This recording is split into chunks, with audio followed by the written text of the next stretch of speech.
Good evening, dear colleagues and friends of the Macau Ricci Institute at the University of St. Joseph.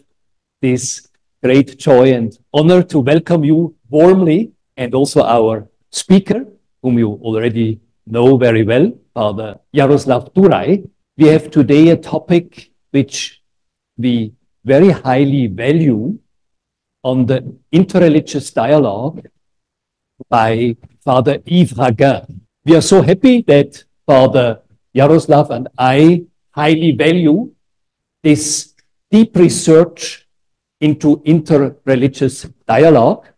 And we have since 8 years also a series on lectures on Yves Raguin. So in a sense, Father Yves Raguin went further than Ricci. As you know, Ricci had his reservations against Buddhism. Here, surprisingly, we have the founder of the Ricci Institute saying that through contemplation, we can get into dialogue with other religions. Now, I'm very glad that since a number of years, Father Jaroslav Turaj is working on this topic, and it's a great challenge, but I'm glad that tonight he will share the fruits of his research. So give him a great hand and welcome, and over to you. Thank you very much indeed for these welcoming remarks. Good evening, everybody. I'm really grateful for this introduction to Dr. Rotlin. I'm very grateful to Macau Ricci Institute for support, encouragement to conduct this kind of research of our, in a sense, spiritual founder, historically founder of Taipei Ricci Institute, Yves Raguin, but later what was extension in the foundation of 3 other institutes in Paris, San Francisco, now in Boston, and Macau Ricci Institute. And I'm really grateful for your presence here. Very happy to share with you some reflections about interreligious dialogue. And I'm also very grateful to all online participants who are joining us from China and other parts of Asia and maybe even Europe or the world. So the intention of this topic presentation is not just to share with you some ideas about and contribution of Father Yves Raguin, but actually to invite you to some kind of spiritual journey, interreligious journey, which all of us at some stages, certain stages of life may be witness of. I have the impression that we do not value enough the question of contemplation, spirituality, and also interreligious dialogue or interreligious exchanges, because we think this is something that does not enter into my life, does not concern me. And especially spiritual interreligious dialogue, we may think that this is left to specialists, theologians, people who are more familiar with the question of religions. But actually, what I also would like to show you a little bit today, due to limited time, I cannot talk too much because we would like to have also more interaction. But I would like to invite you to reflect about how interreligious dialogue, and actually what I will use later, more intra-religious dialogue than interreligious dialogue, has place in in the life of all of us, regardless of the fact whether you are Christian, Catholic, Buddhist, Taoist, Muslim, or any other believer. Interreligious dialogue is something that may be part of your life. So, to the point, Yves Raguin and interreligious dialogue. Briefly stating, longer version of my presentation would be about Yves Raguin and his contribution to interreligious dialogue with Asian wisdom traditions, especially with Buddhism, because Buddhism was the the tradition, the religion with which he dialogued the most. So what I propose today is what I would call intercultural hermeneutics of interreligious dialogue. Not just interreligious dialogue, but intercultural hermeneutics that brings us a little bit beyond some kind of denominational issue, considering which religion is more authentic and where is the salvation and so on.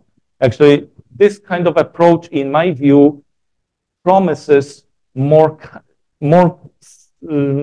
transformation, more opportunities for the transformation which we may experience in our religious or ordinary life.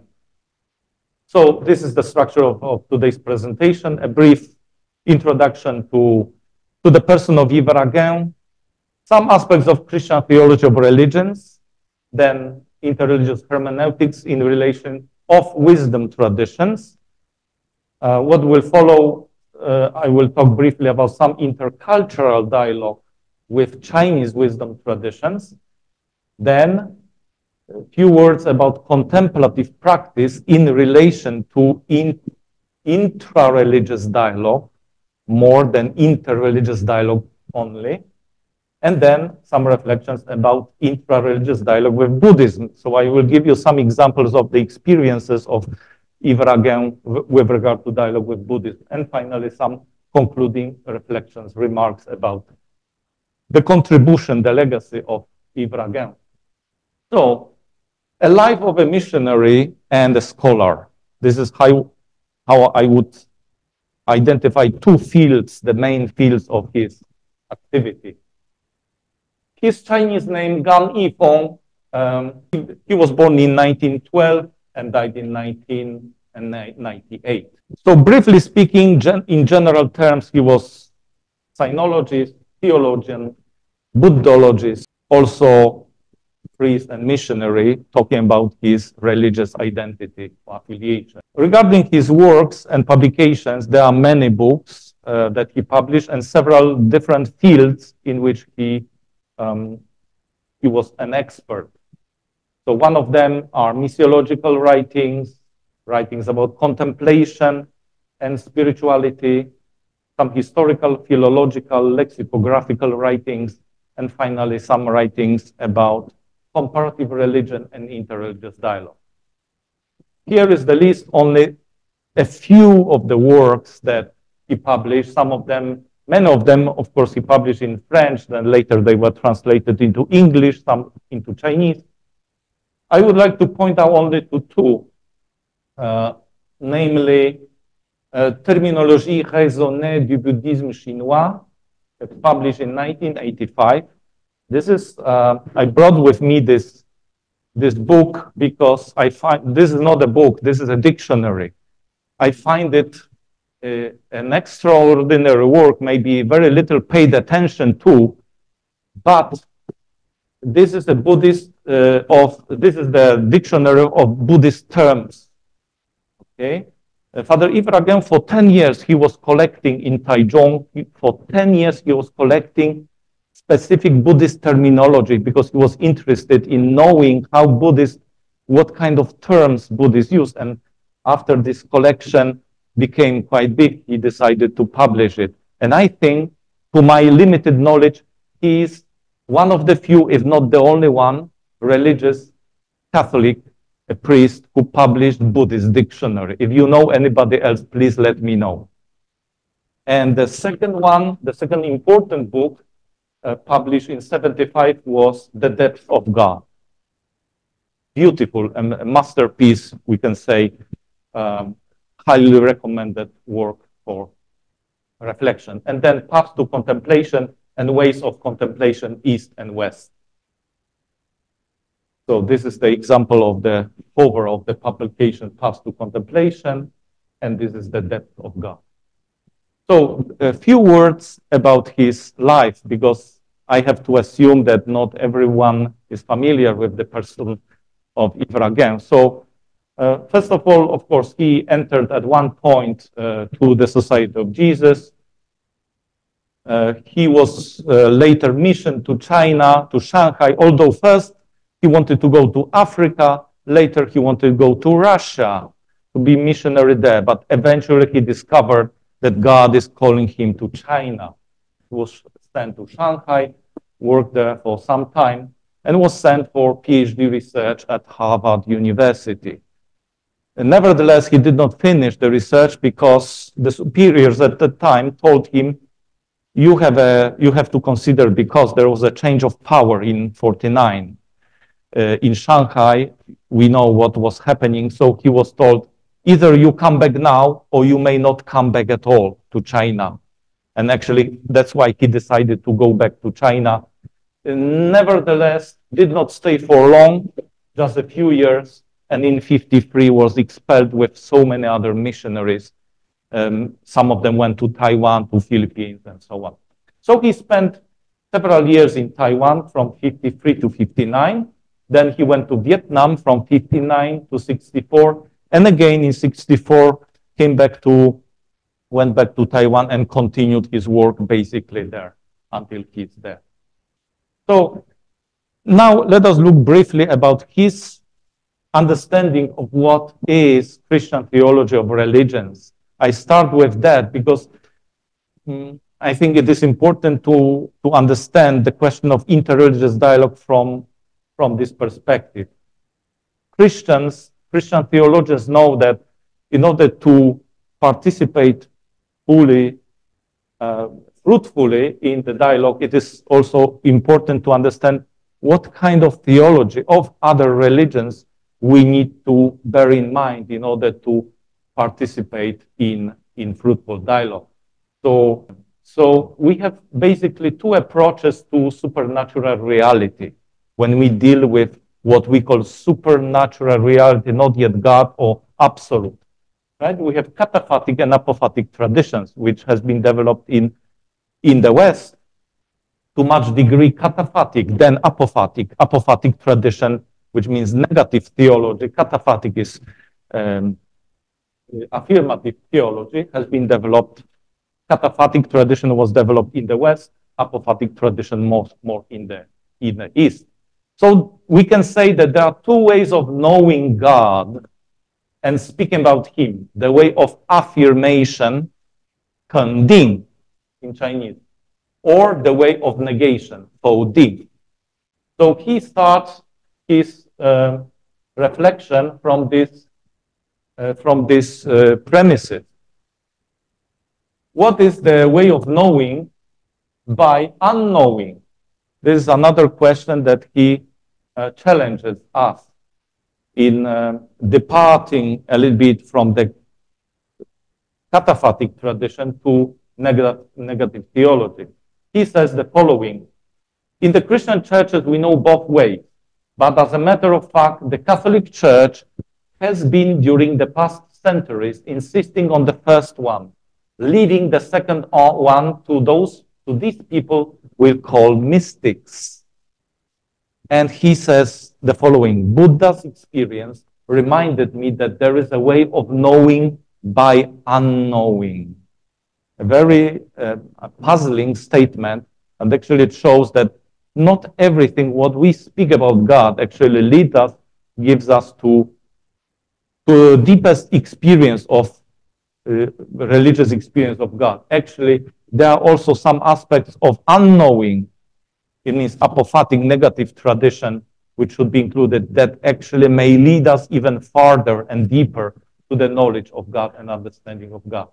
So, in the context of reflection about God, he considers the following mystery: the existence or the absence, which can become at the same time the presence of something. This is to the Western logic, it sounds a little bit contradictory, but actually it is very appropriate for Asian context. When you have the symbol of Tao, right? Yin-yang, duality, the harmony of duality. This is something very common for Asian context.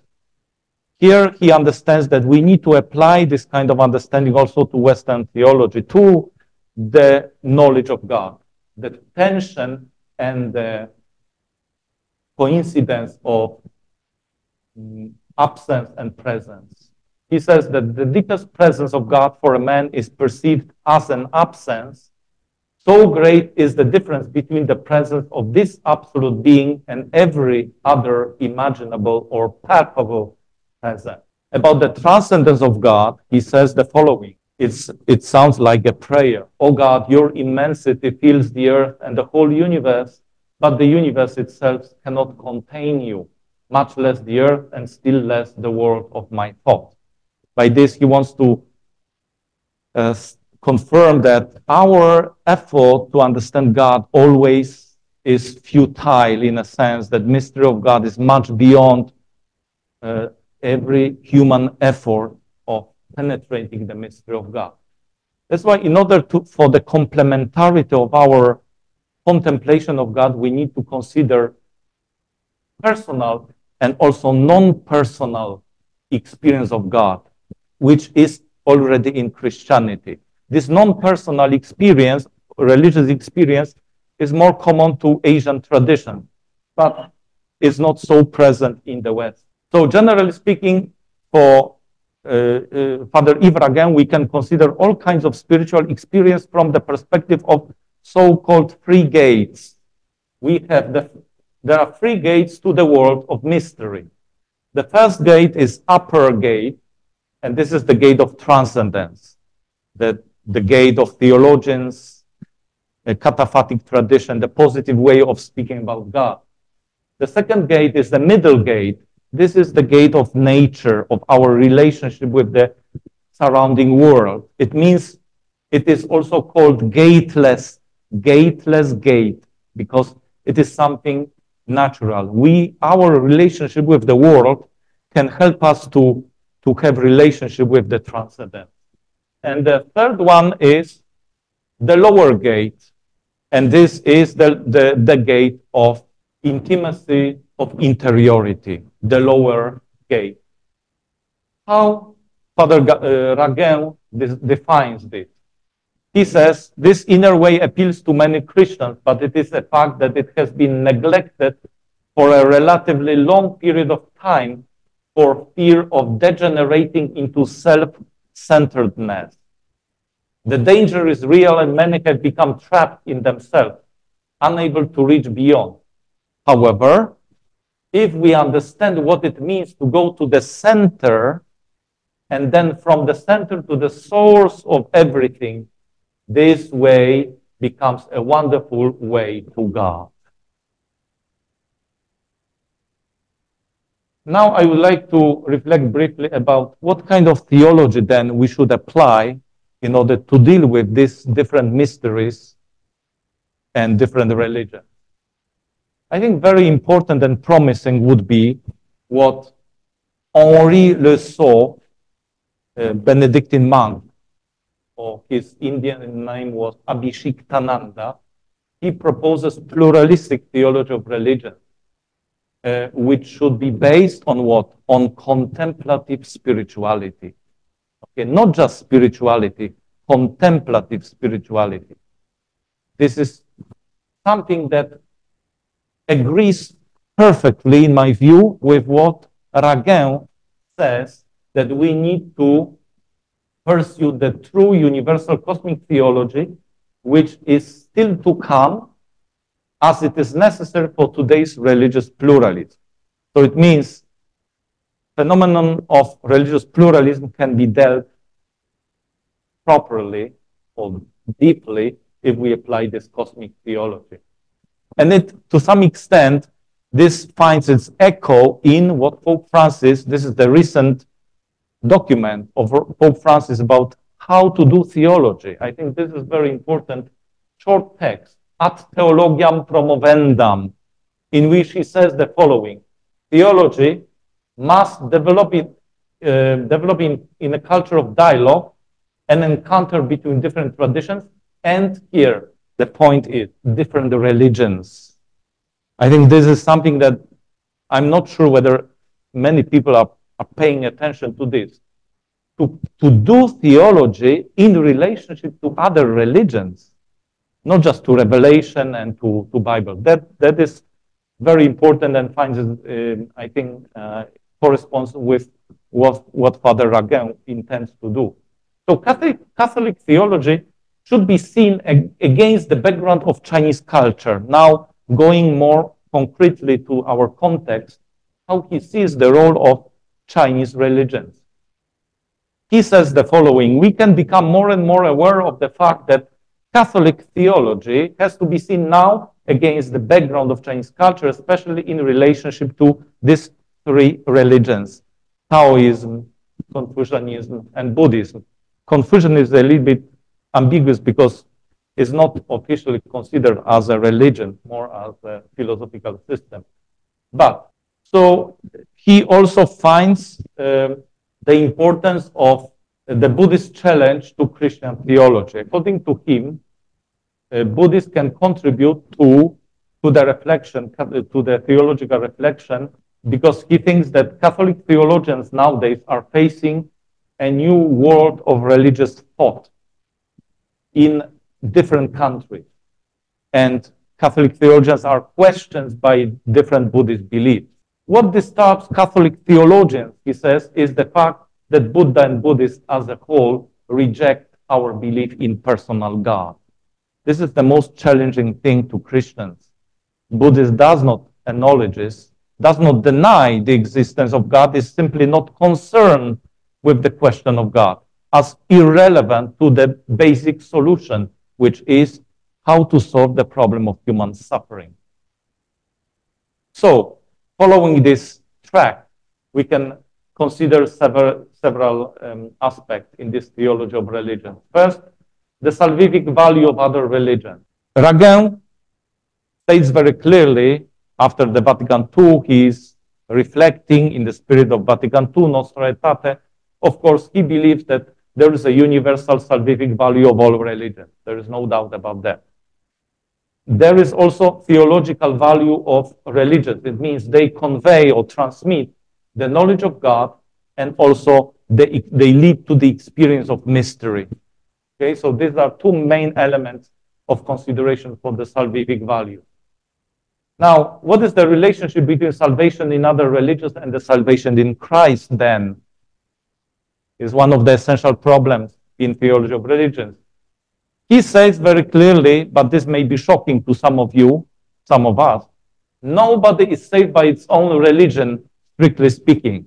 Okay? Nobody is saved by religion, strictly speaking. Religion is just a place, a context, where the grace of God is operating together with human forces. So no religion is the ultimate cause of salvation. What causes salvation is our adhesion or our belonging to the divine grace, cooperation with divine grace, operating paradoxically in all religions, not only in Christianity, but in all religions.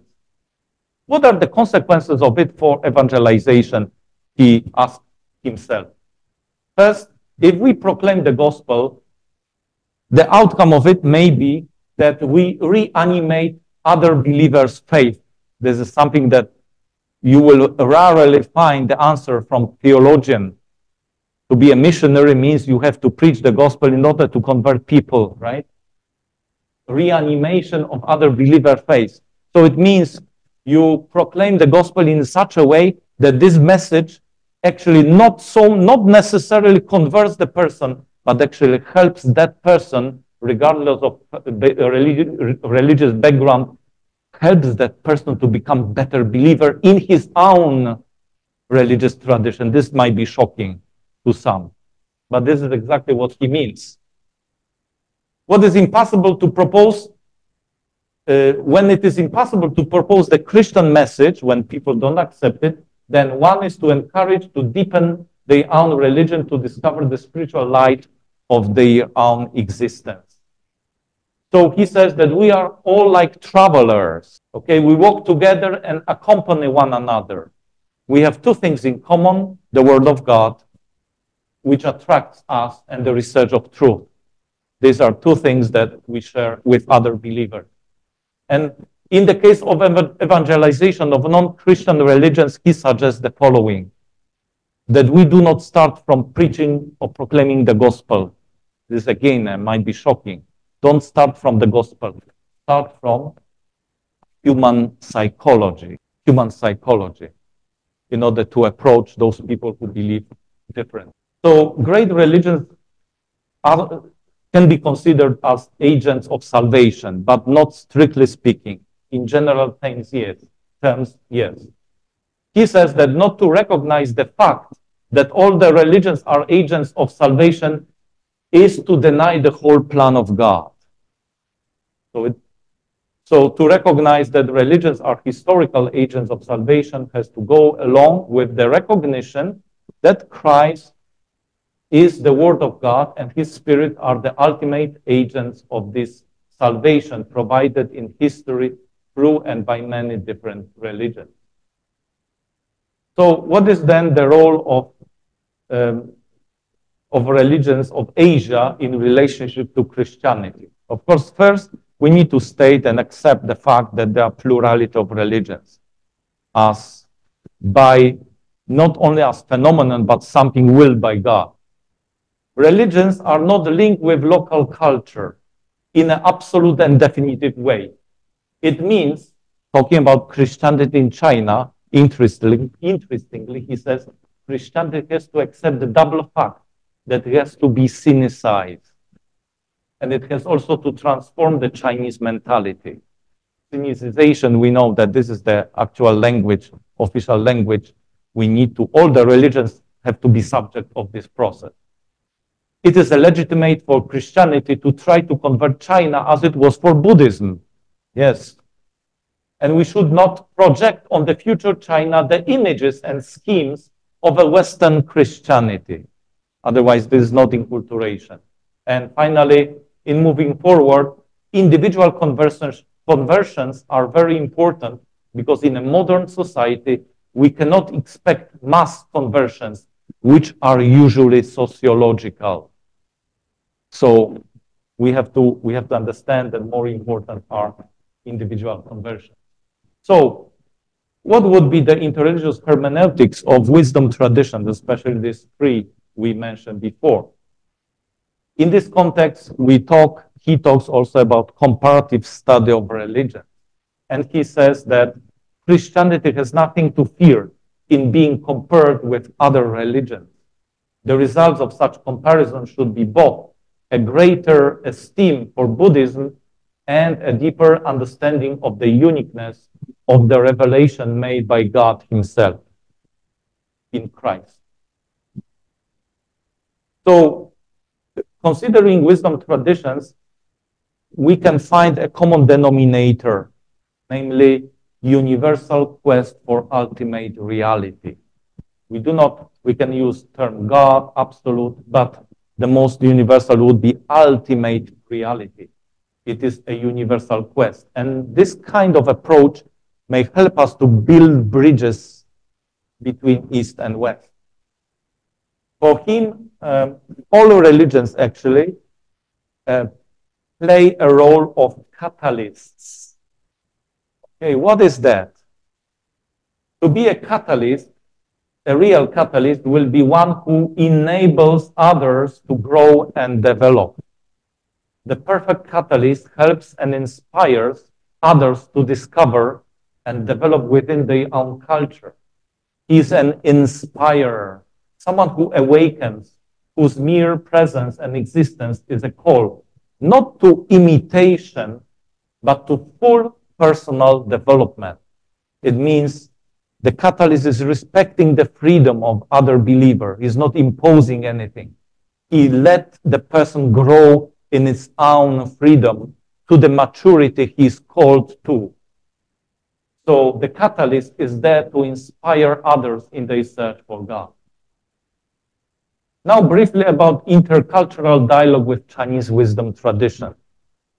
As we know, Father Yves Raguin, following the great predecessor Matteo Ricci, of course, certain things he agreed with him, but his approach, in a sense, is complementing what Matteo Ricci, in his view, did not fulfill in a sense of dialogue with Buddhism. Especially the problem was that the question of rejection of Buddhism for the sake of Confucian limited perspective. This rejection of Buddhism was epitomized by the policy formulated by Xu Guanqi, his convert, who in one of the publications used this term, reject Buddhism and come closer to Confucianism. Qi Guo Jin Ru, that was the policy of Mateo Ricci and Xu Guanqi. So, the dialogue with Chinese wisdom traditions, specifically Buddhism, Taoism, and Confucianism, it concerns plurality of Asian cultures, spiritualities, philosophies, and religions. It is important to consider culture also as part of this process of interreligious dialogue, because religion is part of the culture, so the transformation, the exchange, the communication takes place in the culture. And actually, he shares with us also his personal experience, how the culture transformed him, how it can be a transforming factor. So he says the following interesting reflection. My Christian life, the life of Christ in me, was continually put into living contact with a new culture. Slowly, I realized that while working, sleeping, eating, and in my encounters with people, something was happening. This was, in fact, the integration within me of two worlds supposedly far apart. In me, Christ was given a new way of thinking, feeling, loving, and being. I realized also that this was a real indigenization through a continuous incarnation of the Word of God through the power of God's Spirit. So he stresses that importance of integration, which involves the whole being, mind and body, at every level. And then this is his criticism also. A purely intellectual activity will involve only the intellect, but the spiritual experience involves all human faculties. So now we are moving to relationship between contemplative practice and interreligious dialogue. Because he understood that the best way to promote this dialogue is first through the interiorization, through the internal life cultivated by practice of spirituality by contemplation.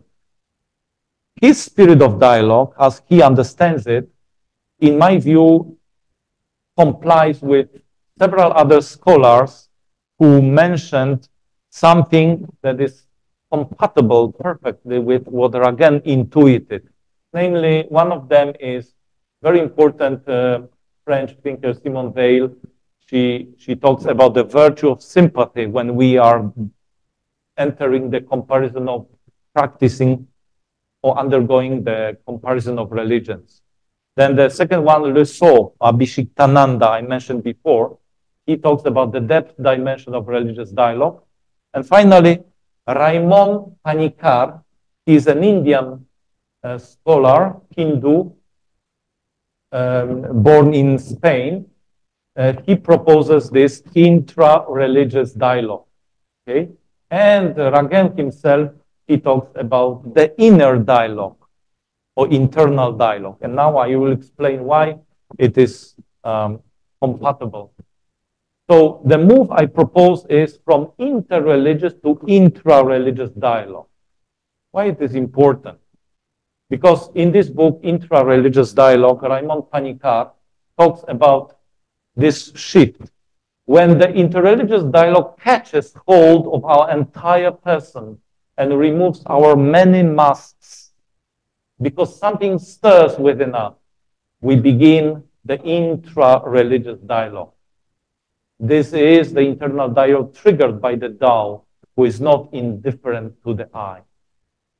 So this intra-religious dialogue is an internal dialogue in which one struggles with the angel, the daimon, and oneself.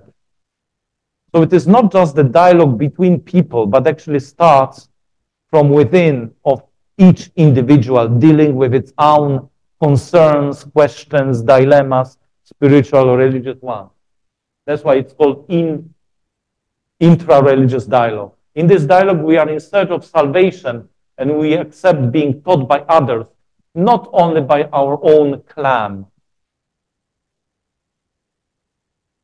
And Father Raguin defines this inner dialogue, which again, as I said before, perfectly reflects what the others are talking about, this inner dimension. He says the following: the most important dialogue is the inner dialogue which takes place as I move into the depths of myself, as I study other religions and on the road meet people of other faiths.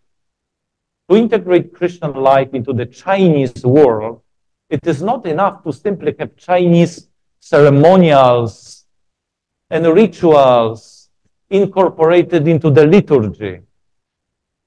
It is not enough to promote Chinese Christian art or music, and not sufficient to meet non-Christians and discuss with them philosophical, theological, and spiritual issues.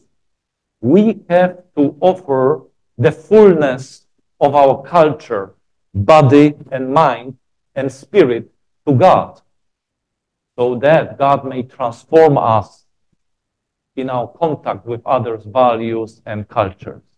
This is really the deepest way of dealing with the mystery of religions. So, in talking about the conversion, when somebody converts, it does not mean that one has to give up his belief, previous beliefs. Many good things in us will be transformed by the power of Christ's teaching and grace. If somebody has, like the Buddha, a great heart full of compassion, Da Bei-shin, this great gift of compassion will not be taken away from them by Christ, but will be open to a new dimension by Christ. Okay, so this inner dialogue is beyond words. If I want to practice inner dialogue with a Buddhist, I should have a taste of their own experience without renouncing my own faith. This is the only way to understand what they believe. That's a very important statement. So this is the path of interiority, which Raguin promotes. And he draws this inspiration from Zen Buddhism especially. Zen and Buddhism in general invites us to follow the path of interiority, to be conscious of our depth, that is of our human nature, which is to be at the image of God. This is one of the most remarkable fruits of encounter between Christianity and Buddhism. This is a very important statement. One of the most remarkable fruits of encounter. So insistence on the transcendence divine, let us neglect this way of interiority. This has been the problem of the Western tradition. The overemphasis on transcendence leads to some kind of neglect of interiority. When we focus too much on dogmas, on teaching, on the doctrine, without interiorizing that doctrine in our life, then we are entering into this challenge problem. So finally, in this context, the role of contemplation, very important. This is a path, as Dr. Rotley mentioned, very important, the contribution of Yves Raguin, promotion of contemplation. It starts from pure attention to the mystery. Then it is also expressed through the interior dialogue with self. Then it becomes meditation without an object. Finally, this practice of contemplation can have a form of Christian experience, but in the form of Zen. So he in a sense supports the possibility of using Zen method as a technique for Christian practice, but he does not go so far as to replace that, definitely not. He says that I'm using certain experience of Zen, but I'm not doing Zen practice. Anyway, he used experience and inspirations from Buddhism for his personal prayer life. So he appreciates the Asian method of prayer. He says that the practice of method of concentration and attention helped me to better comprehend the Christian spirituality.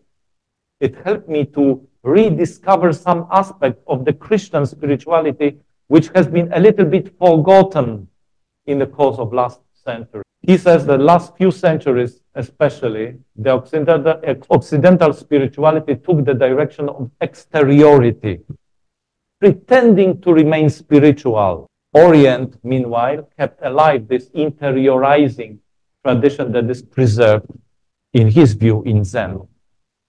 So the practice of method of concentration and attention can help to better comprehend the Christian spirituality.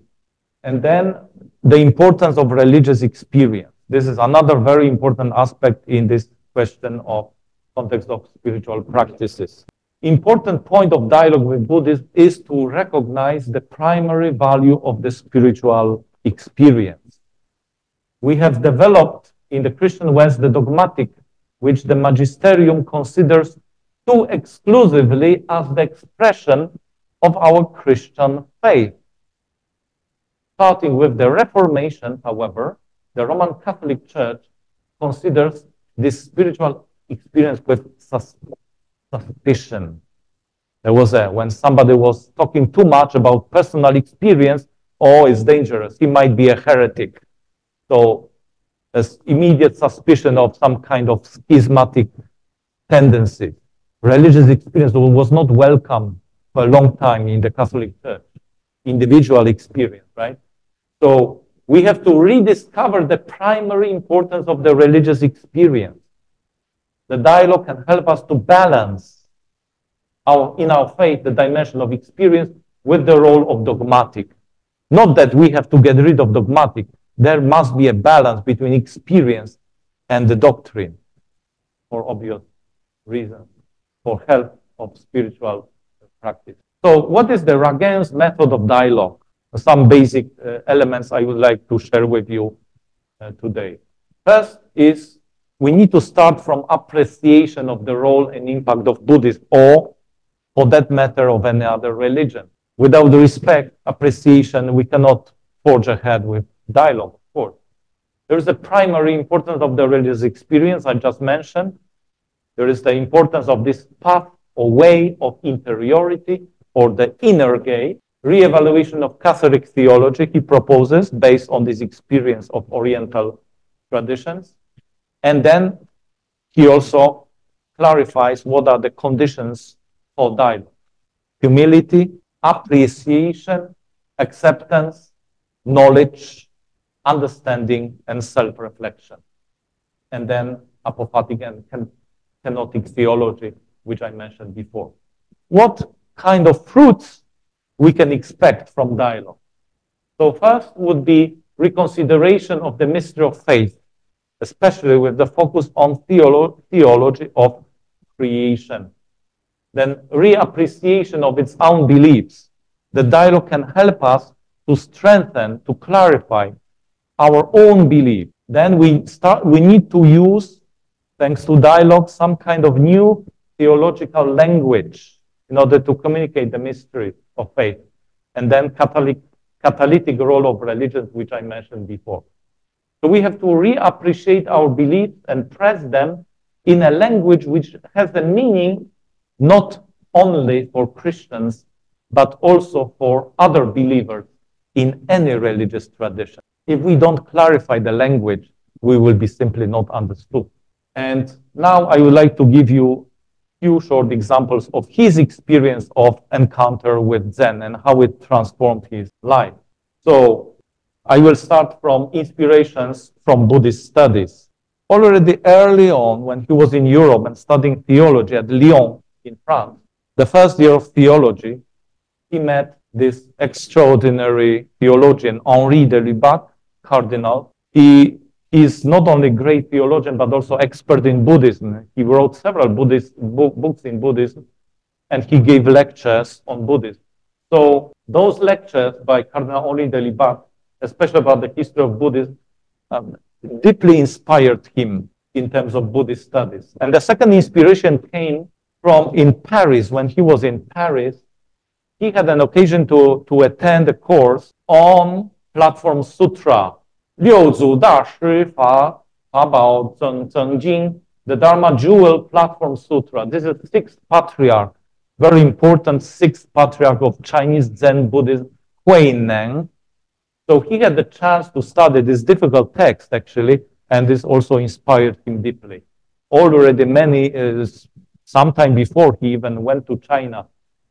Then another opportunity was when from Taiwan, he went to Vietnam, and he taught at Ho Chi Minh, the University of Saigon nowadays Ho Chi Minh, okay, that the University of Saigon, and then the Catholic University of Dallas, where he taught the philosophy of Buddhism. It gave him a wonderful opportunity to meet students and to inquire about their expression of Buddhist faith, because he met many Buddhists. So he started to dialogue with them and to learn basic terminology, basic doctrines, and so on. And then he himself, at one point, he had experience of Zen transformation or very deep inspiration from Zen. He experienced actually two things that are very close, essential to Zen Buddhism. One is Kensho, and the other is Satori. These are Japanese terms because they are commonly used by Japanese Buddhists. So Kensho is Jianxing in Chinese, means to see one's nature, something that is true, original. And then Benxing, this is original nature, something that is totally pure. Okay, so this he taught about this experience during the lectures on Zen in '74 at Fuzhen in Taipei. So for him, there are two kinds of Kensho. First is realization of one's proper original nature. This is more characteristic of Buddhism as such. But there is also a second kind of Kensho, experience of one's original nature in her pure reality. And this concerns universal spiritual experience. So this was a new perception of himself, as he states, according to the measure of consciousness given by Christ. Kensho is this, to see one's nature, and it has to shine spontaneously. It cannot be forced. This kind of meditation is not identification with an object, but with the subject, which is the original nature. It is the absolute form of centered prayer, as it is also practiced in Christianity. So when I mentioned before, you remember meditation without an object, this is the point here. It means that instead of object, it becomes the subject. Original nature becomes the subject of contemplation. So then we arrive to the moment when he had a very deep experience in Japan, because these personal experiences he wanted to verify. There is a tradition in Buddhism, generally in spirituality, that you go to master to verify whether your experience is authentic or is not just self-inducted, self-imposed, right, or discovered. So he went to Japan, and in Kamakura, in this wonderful, amazing temple, and where he could experience the wonderful conversation with the Buddhist master, he met Yamada Kon Zeshin, very important Zen master, and he had a dialogue with him on June 29, 1975, Kamakura. And this so deeply influenced him that later he had some very, very interesting experiences in his life. Namely, in '75, he had a new missionary awareness. Mainly, he discovered the integration of spiritual paths of China and the Occident. Okay? And then, when he was flying to Vancouver in Canada, on the 1st of July, '75, exactly a few days after meeting the Zen master in Kamakura, he was flying to Vancouver, and he had, on the plane, a kind of satori experience. Satori means different from kensho, which is seeing that its own nature. Satori is awakening. Jueu in Chinese. Jueu, okay? So this is a deeper state of realization. So he had this perichoretic experience of Christ, which transcends even Buddhist satori. Then Christ appeared to him as the all-penetrating force, loving force that he personally experienced. And then the second experience, satori experience, Christian satori experience, was at the Centre Notre-Dame du Rouca at Rouca Blanc in Marseille in 1978. He was doing his retreats during sabbatical year. And on November 26, 1978, during the third day of the retreat, he experienced Christian satori, as he calls it. So this is the place, Rouca Blanc, where he did his retreat. A beautiful view on the, I think many people could get satori there if they, okay? And then, so what is the realization of this experience? One of the most important aspects is, you remember I mentioned these two aspects, affirmative, negative, positive, negative, right? Duality in a sense, which become unity. So kenotic, the unity of kenotic and the unity of emptiness and plenitude. It means this is a kenotic experience in Christian terms. So what I call kenotic and pleromatic experience of Christ that he had through these practices. In what it consists?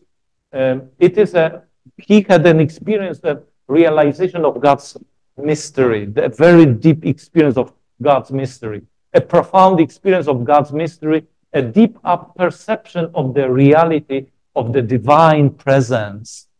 And this he experienced when he was in bed. He woke up already, he was in bed, and he had this very deeply penetrating experience of Christ, of God, who is actually inviting him to the fullness of life. He describes it in a very beautiful terms. This was Christian satori for him. So the intuition of the reality of my being and all human beings, but the one that knows truly that God wants to participate in her with all his power in the experience which we live. So in his spiritual experience, he arrived at some kind of unity between voidness and fullness, or shunyata, emptiness and fullness, pleroma. He says that everything is said to be empty or void if compared with the absolute. The absolute itself is seen as void, pure void, because we cannot grasp it. It's beyond our ability to grasp that mystery. Although described in negative terms of void, this absolute is also said to be fullness. And that's why what I understand in my limited way, his realization was the experience of pleroma, which is a Greek term for fullness, and shunyata, which is a Sanskrit term for emptiness. But emptiness here, we have to be careful because we tend in the West to understand emptiness as something negative. In Buddhism, emptiness does not have negative meaning. Actually, it can have a very positive meaning if we look from the perspective of what pleroma here, the Greek term, notion of fullness, to see the unity of the Trinity and the emptiness. Emptiness, when you look at this symbol, shunyata, is a beautiful symbol because actually it is like transparency. It is when you see everything very clearly without any obstacle. This is shunyata. Any obstacle stands on your way to the mystery. This is shunyata, to the fullness of reality. It's not something negative. It's not something non-existing. We tend to think that nothing is there, but actually everything is there. Everything is here. Okay? So let me conclude with the legacy of Yves Raguin and his contribution to interreligious dialogue in considering few points. I mentioned already cultivation of respect toward Buddhism, and other religions, the important role of interior dialogue, broadening spiritual horizons, also creation of universal and cosmic theology, and also he proposes something that is quite mysterious, but he envisions a new planetary humanism, which in his view is a promise for a fruitful dialogue. Yeah, this is my bell, Buddhist bell, so I'm exactly on time. So only 4 points to conclude. What is the contribution and legacy of Yves Raguin? First is anthropological horizon.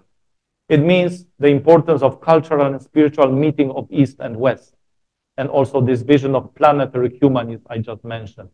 The second one is spiritual horizon. It helps us to, it means we are encouraged to broaden our spiritual horizons in whatever tradition we are. It is also important to promote universal spirituality of all humankind. He at least hopes that there is such a possibility. And then we have theological horizon, creation of universal and cosmic theology. And finally, dialogical horizon. This includes more challenges and opportunities of dialogue. Okay, that opens up for our mutual relationship. So spiritual synthesis that he proposes is this planetary humanism and expressed in the form of pleromatic experience of Christ. Okay, thank you very much for your attention.